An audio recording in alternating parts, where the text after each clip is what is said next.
Reading with your kids. Hola, ni hao, konnichiwa, assalamu alaikum, shalom, mahaba, moni wanji, namaste, jumbo. Bienvenidos. Hi, my name is Jedley, and this is the Reading with Your Kids podcast.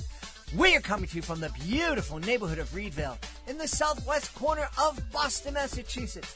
We are so delighted and so very honored that you join us in our mission to help all families grow closer through reading. Please be sure to tell all of your family and friends, your kids' teachers, librarians, and principals about the show. And also please be sure to subscribe to the show in the iHeartRadio app, on Spotify, Apple Podcasts, Amazon Music, Audible, Good Pods, Podcast Addict, Stitcher Radio, wherever you get your podcasts. Our guest today is Elaine Kachala. She is here to celebrate her certified great read, Superpower, the Wearable-Tech Revolution. Before we invite Elaine into the studio, we want to let you know that this episode of the Reading with Your Kids podcast is brought to you by the Adventures of Harry and Friends, the wonderfully inspiring picture book series written by our friend Sarah Belisa Tucker. Is your child shy? Do they have difficulty making friends? Do they worry that no one will like them? Teach your kids to have confidence in themselves and embrace who they are with The Day I Met My Best Friend. It's book 1 in the Adventure of Harry and Friends series. This is a 7-book series that will really inspire your kids' imagination. It'll give them real-life examples of how they can handle difficult moments in their life. You're going to love it. It belongs in every family library. The Adventures of Harry and Friends.com is a place to go to learn more. This episode of the podcast is also brought to you by Bunky and the Walms, The Christmas Story. The beautiful, a multi-award-winning children's novel by Alexandra Triniecka. Your kids are going to love this story. Bunky and the Walms, A Christmas Story, won Book of the Year in 2021 and also won the Book Fest Award in 2022, along with 8 other awards. It's the perfect Christmas gift. Bunky and the Walms is about the power of friendship, dreams, and kindness. What will happen if one slightly grumpy Bunky has to become a brave Christmas hero, repair Santa Claus's sleigh, and deliver gifts all over the world? Bunky's quest to save Christmas will take him on a journey into his own heart. Bunky and the Walms, The Christmas Story, proves that we are what we strive to be and never what we are failing at. We are the dream we believe in. Bunky and the Walms, The Christmas Story, a perfect Christmas dream. Pick it up today. Written by Alexandra Triniecka. Join us right now from the beautiful city of Toronto in Canada. Our guest is here today to celebrate her certified great read. It's a nonfiction book. It's called Superpower, the Wearable-Tech Revolution. Please welcome to the show, Elaine Kachala. Hey, Elaine, how are you? Hi, Jed. I'm doing well. Thank you for having me. I'm delighted to have you. First off, congratulations on Superpower earning our Certified Great Read designation. Thank you. That means a lot. Yeah. It means a lot. Our panel really loved it. They loved the information that was in the book. They loved how the book was laid out, the artwork, the little info boxes. They just loved everything about it. Oh, thank you. Yeah, I mean, the illustrator, Belle Withrich, I mean, she was just incredible. I knew about her work from other books that I'd seen, and when I knew that learned that she was going to be the illustrator on this, I was really thought, wow, how lucky am I? Because her illustrations are fantastic. Yeah, they really are. And the story that we're going to read about here, the information that we're going to get, it's pretty fantastic. Can you tell us a little bit about what we're going to learn when we read Superpower?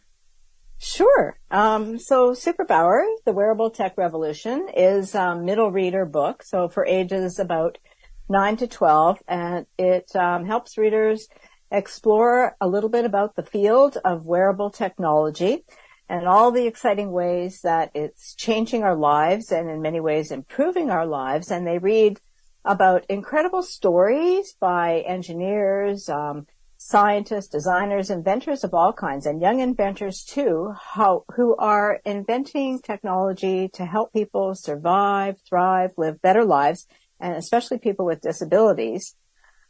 But, there's a but, they're computers for our minds and bodies. And so the kind of second part of the book goes into not just the pros of technology, but also the downsides of technology and kind of the challenges and the things that we need to be aware of as we move down this path, as inventors navigate this new world of wearable computing, and how they talk about their inventions in the way of responsible design. Like, what do we have to think about to make sure these devices are designed safely and ethically?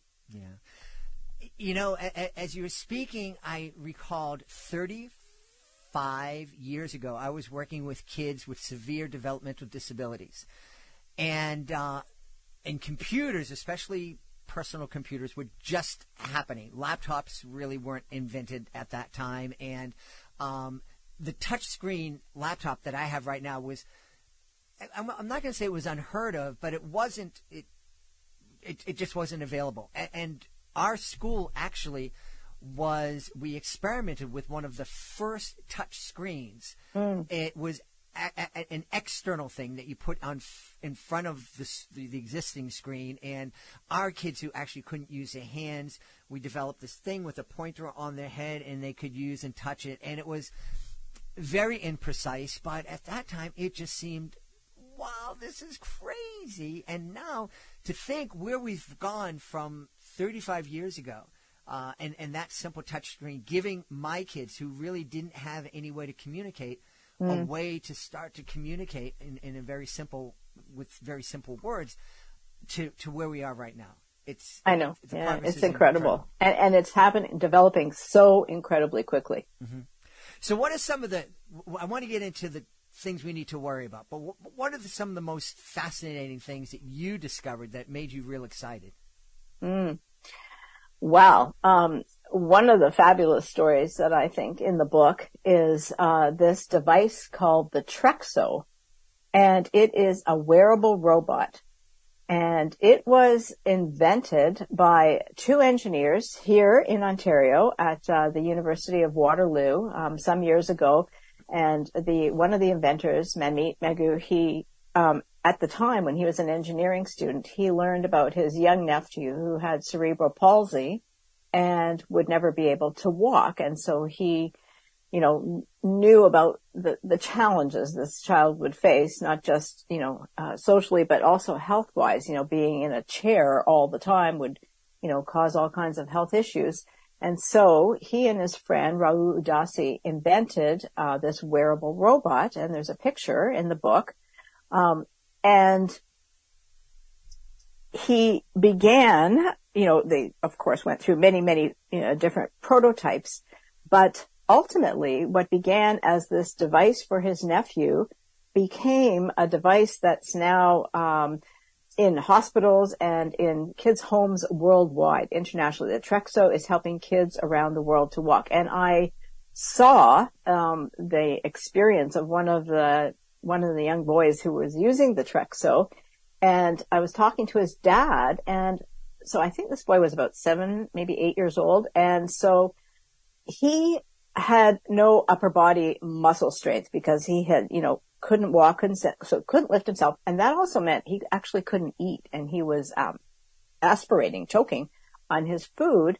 However, within 6 months of using the Trexo, this young man, this boy, was walking, going to the park, standing upright, and eating steak, eating solid food. So it was just like this miracle for this. So it's really a miracle device for kids around the world. So it began as a university project for one boy, and now it's an international event, really. That's really wild. I mean, this is something that we've been seeing in science fiction movies for years, and now here it is changing people's lives. Yeah. And there's another one in the story, also of a young boy, cerebral palsy again. And this boy not only couldn't move, but he couldn't speak. It's called nonverbal cerebral palsy. And so there's a device called a brain-computer interface. So it's a device that connects a human brain to external technology. That might be a prosthetic arm, or it might be a virtual keyboard. And with sensors on his head, the device, the sensors, can read his brain waves through machine learning algorithms, process the signals, take that information about what the boy is thinking about, and transfer it to an external device. And so what this looks like for the story is this young boy named Brody has never communicated before because he has no speech and he has no hand mobility. And so for the first time, he can look at a computer screen. One thing he can do is type on a virtual keyboard with his thoughts. So he can think letters and they appear on a keyboard. The other thing, the story in the book is he's playing a game, an alien game. And so he can think when his alien has to hit a target, and he can play this game with his mind. So the first time in his life, he can control something. And at Holland Blue Research Institute here in Toronto, that's where this research is taking place. They have all kinds of toys and light switches and things that kids can control. For the first time, they can control something in their environment and communicate with this brain-computer interface technology. So that's another remarkable one. You know, as someone who worked for a number of years with kids with severe developmental disabilities, for kids who really couldn't do much for themselves at all, this is a life-changing event, not only for those kids, but for their families and for the community. Yeah, absolutely. Yeah, absolutely. Yeah. That brain-machine interface sounds a lot like the Neuralink that I've heard Elon Musk talk about, that everybody's going to have this Neuralink and we're all going to be communicating together and reading each other's minds, and that makes me nervous. I wouldn't want to be part of that. Yeah, I know what you mean. There's I don't know if it's the same thing. I think he's talking about a brain implant that actually lets you connect with the internet. But yeah, exactly. There is a little blurb in the book about that, and it's sort of, I mean, I've heard him talk, and he talks about it as like a Fitbit for your brain to, improve your brain thinking and accessing information quickly and this and that, which all sounds very exciting and interesting, especially if elderly person, Alzheimer's, if there's something, I could see the benefit, but yes, who's developing this technology? What company is developing this technology? Who owns the data? What are they connecting? What are they collecting? Or what kind of control do you have over it? So yeah, I mean, yeah. Yeah, well, it raises a lot of questions, right? Yeah, I was joking with my physical therapist the other day. We just literally on Monday, we had a conversation about the fact that I needed to work on my hip flexor and get it looser, and I swear I did not do any kind of searches on it, but I came home and the next 3 days, every time I opened up Instagram, there was some other fitness guru talking about doing exercise for hip flexors. I'm told that the phones don't hear us and there's nobody listening, but I don't know. It's a pretty weird coincidence. It's a very weird coincidence. I know. I understand that it's algorithms looking at patterns of what you're searching, but yes, the same thing has happened to me, and it's like, okay, yeah. I actually don't remember searching on this phone, but it might have been searching on my laptop. And so who knows, right? But yeah. You gotta wonder. You brought up, and we're going to talk a little bit about the things we should be concerned about and think about. I know one of the things that I'm concerned about now is everybody's on TikTok. And I just discovered that part of the user agreement that nobody ever reads exactly is that when you use TikTok on your phone, you're also giving TikTok permission to access all the information on machines that you're not accessing TikTok through. So if I have TikTok on my phone, it can access my information on my laptop, on my Kindle, all this other stuff. And TikTok is owned by, I have daughters in China. I really hope their government is benevolent, but I'm not quite sure they are. And that concerns me. I know. I actually heard someone who this has nothing to do with the book, and I didn't get into social media in the book, but yeah, I actually just heard a tech reporter from Forbes who had done some investigative research into that issue, and there was apparently something written up in Forbes about some of the things we need to think about and be concerned about, and it's also about tracking location. Mm-hmm, mm-hmm. Yeah, absolutely. Yeah. So what are, in your research for Superpower, what were some of the things that you feel we need to really think about? Yeah, I mean, certainly what you mentioned, the agreements that you sign, you just kind of, and there is a little section in the book too, about, the policies are so complicated, right? You just click here. It's like, how can you possibly even A, read through it, and then B, understand it? I mean, it's just all legal jargon. And so, yes, you have to know that when you click here, you are signing on. So for whatever the other end wants to do with your data, because you don't know, because you can't understand. I have seen plain language explanations, like the good sites, the reputable, many of the credible sites should offer, or devices should offer explanations in plain language about what's happening with your data, like just few clear paragraphs, and also give you control over your data. Mm-hmm. So, I mean, it's something to know about and to look for. Certainly made me more aware of thinking that way. And I guess just to know that, yes, these devices are personal.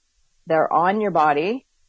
They're collecting information all the time and learning from you. That's the whole nature of the wearable. It's always on, always ready, always accessible. And that's the benefit, contributing to, fulfilling your goals and needs better. But it's also a bit of a downside in that it's collecting information all the time. And, the book goes into a little bit about the challenges around rules and regulations for wearables and how hard it is for governments to have rules. I mean, I think there are many advocacy groups now, and governments are becoming more aware, but it's so challenging for them to create rules because the technology is just developing so quickly. And of course, how do you gather evidence when everything's happening so quickly, and arguments can be made on both sides of the issue. Yeah. I mean, technology is moving faster than we're able to even think about, never mind regulate. Exactly. Yeah. You're mentioning tracking. I think it's quite cool that my Google phone every once in a while at the end of the month says, "This is where you've been." And as somebody who travels a lot, I look at and I'm like, oh, and I just drove across the country and back, and I can't wait to see that. But it sounds like, who else is going to see that? Because I know Google's not doing it just for me because they're nice people. They might be nice people, but they're doing it because they need to earn a little bit of money. Exactly. Yeah. The other interesting thing, I had a great conversation with one engineer. She was researching the effectiveness of smartphones for tracking and analyzing sleep patterns. And this goes to the issue of device reliability. And so they were doing a study, and they were comparing smartwatches tracking sleep patterns in young, healthy adults, and then, a little bit older, middle-aged people, and then older adults with Alzheimer's. And they discovered that the smartwatch did a fairly okay job at tracking and processing and predicting and analyzing the sleep patterns for young people. But when it came to older people with Alzheimer's, it was not accurate at all. And so she was saying that there are different reasons for that, but one of the main reasons they discovered is because the data that was used to train the algorithm was data gathered from healthy young adult population. And so it comes to device reliability. What are you using the device for? And so she said these were very inexpensive smartwatches. And so what if long-term care homes or other doctors are gathering these devices and putting them on their patients because they want to understand their sleep issues and potentially treat them. And they're doing that based on data that they have no idea is inaccurate. Mm-hmm. So there's issues around device reliability too. Yeah. And how would you know, right? Yeah, yeah. The thing I like about Superpower is that we talk about what kind of conversations we can have as a family as we're experiencing a book. I mean, Superpower is there's an endless number of conversations that you can have. Everything from how cool is that device? What do we need to be worried about using this other device? I think it's a really wonderful resource for families to inspire their kids to check out the STEM fields. I hope so. Yeah. I have a niece who just started earning her degree in biomedical technology. This is the field that she wants to get into. And to be able to say to her at 18 years old, yes, this exists. Just imagine what you're going to be creating. And having that same conversation with a 10-year-old about what's going to happen 10, 15, 20 years from now. I mean, talk about, the sky's the limit. The imagination is the limit. I mean, it's... Exactly. There's no more science fiction anymore. It's all within the realm of possibility. Yeah. What's the thing that surprised you most as you were researching and writing this book? Before I started the book, I had worked in healthcare, and so I knew some of the research underway that was happening in, health for people with disabilities and and I knew about smartwatches. But I guess I was really surprised about how mainstream all of these other wearable devices, virtual reality in particular, had become. And I thought, is this just me? I've been living in some kind of hole. But I started to talk to people, and they actually were unaware that these devices had become so mainstream. And when we were talking technology in your shirt, in your shoes, in smart hearables, smart contact lenses, augmented reality glasses. I mean, just wearable technology for any part of your body. And I was surprised by that, and then I was also surprised by what a complicated ethical issue it is. Mm-hmm. Mm-hmm. Mm-hmm. Yeah, there's a lot to get excited about. There's a lot to think about too. Absolutely. Yeah. I'm curious, what's next for you? Do you have a project in the works right now? Yeah, I do. I have a few projects, but they're early on in development and they're not under contract, so I can't say anything about them. But they are middle grade and they are STEM theme related. That's awesome. That's awesome. Elaine, I know people are going to want to know where they can go to find out more about Superpower, the Wearable-Tech Revolution. Before I ask Elaine, I can tell you one thing. If you go to readingwithyourkids.com, click on Parents, click here on our blog, read the review that our panel created. It's a great review. They just loved Superpower. Yes, thank you. And after they finish reading the review, where else can they go to find out more about you and more about Superpower? They can go to my website, ElaineKachala.com, and they'll see a little bit. There's all kinds of resources on there. So there's actually a teacher's guide. I had an educator's guide as well, discussion and activity guide developed by a STEM consultant for educators, and families could certainly use it too for, if they want to get into a little bit of how to talk to kids about some questions or some activities to do. And there's a free Get Brainstorming activity that you can download. It's in the back of the book, but you can download it for free. So yeah, my website is probably the best spot. Excellent. Excellent. And, if we love supporting our local and independent bookshops. If they don't have Superpower on the shelves, you can just very politely ask them. And the same thing at the library. Just very politely ask them, hey, can you get Superpower by Elaine Kachala? I'm sure they're going to say yes. It'll be there in a couple of days. Yeah, absolutely. Yeah, there's a link on my website to independent bookstores in the U.S. and Canada. Yeah. Awesome. We've had a really super time talking about Superpower, the Wearable-Tech Revolution, with our guest, Elaine Kachala. Elaine, thanks so much for being with us. Thanks, Jed. It's been my pleasure. Please be sure to join us for the next episode of the Reading with Your Kids podcast. Our guest will be Dan Willingham. He'll be here to teach us how we can outsmart your brain. That's the next episode of the podcast. It really is a fascinating conversation that you don't want to miss. Hey, if you're the author of a fantastic children's book, we would love to have you visit our website, readingwithyourkids.com. At the top of the page, you'll see we have a Authors Click Here button. Please click on that to find out how you can be a guest here on the podcast, find out how you can submit your book to our Certified Great Read panel, and to find out how we can help celebrate your book to the world through our monthly promotion program, commercials on the podcast, and messages to our 100,000 plus social media followers, and also display your book on our nationwide network of digital pedestrian billboards. Learn all about that and more at readingwithyourkids.com. Hey, want to thank the folks who made today's show so wonderful. Of course, we're going to start by thanking our guest, Elaine Kachala. Please be sure to check out Superpower, the Wearable-Tech Revolution. Also want to thank our sponsors, The Adventures of Harry and Friends by Sarah Belisa Tucker, and also Bunky and the Walms, The Christmas Story, the multi-award-winning children's novel by Alexandra Triniecka. I want to thank my team, Fatima Khan, Rory Grady, Mirabella Q, Jordan Saley, Stephanie Davila, Skylar Strauss. I want to thank my beautiful wife for all the support she gives me.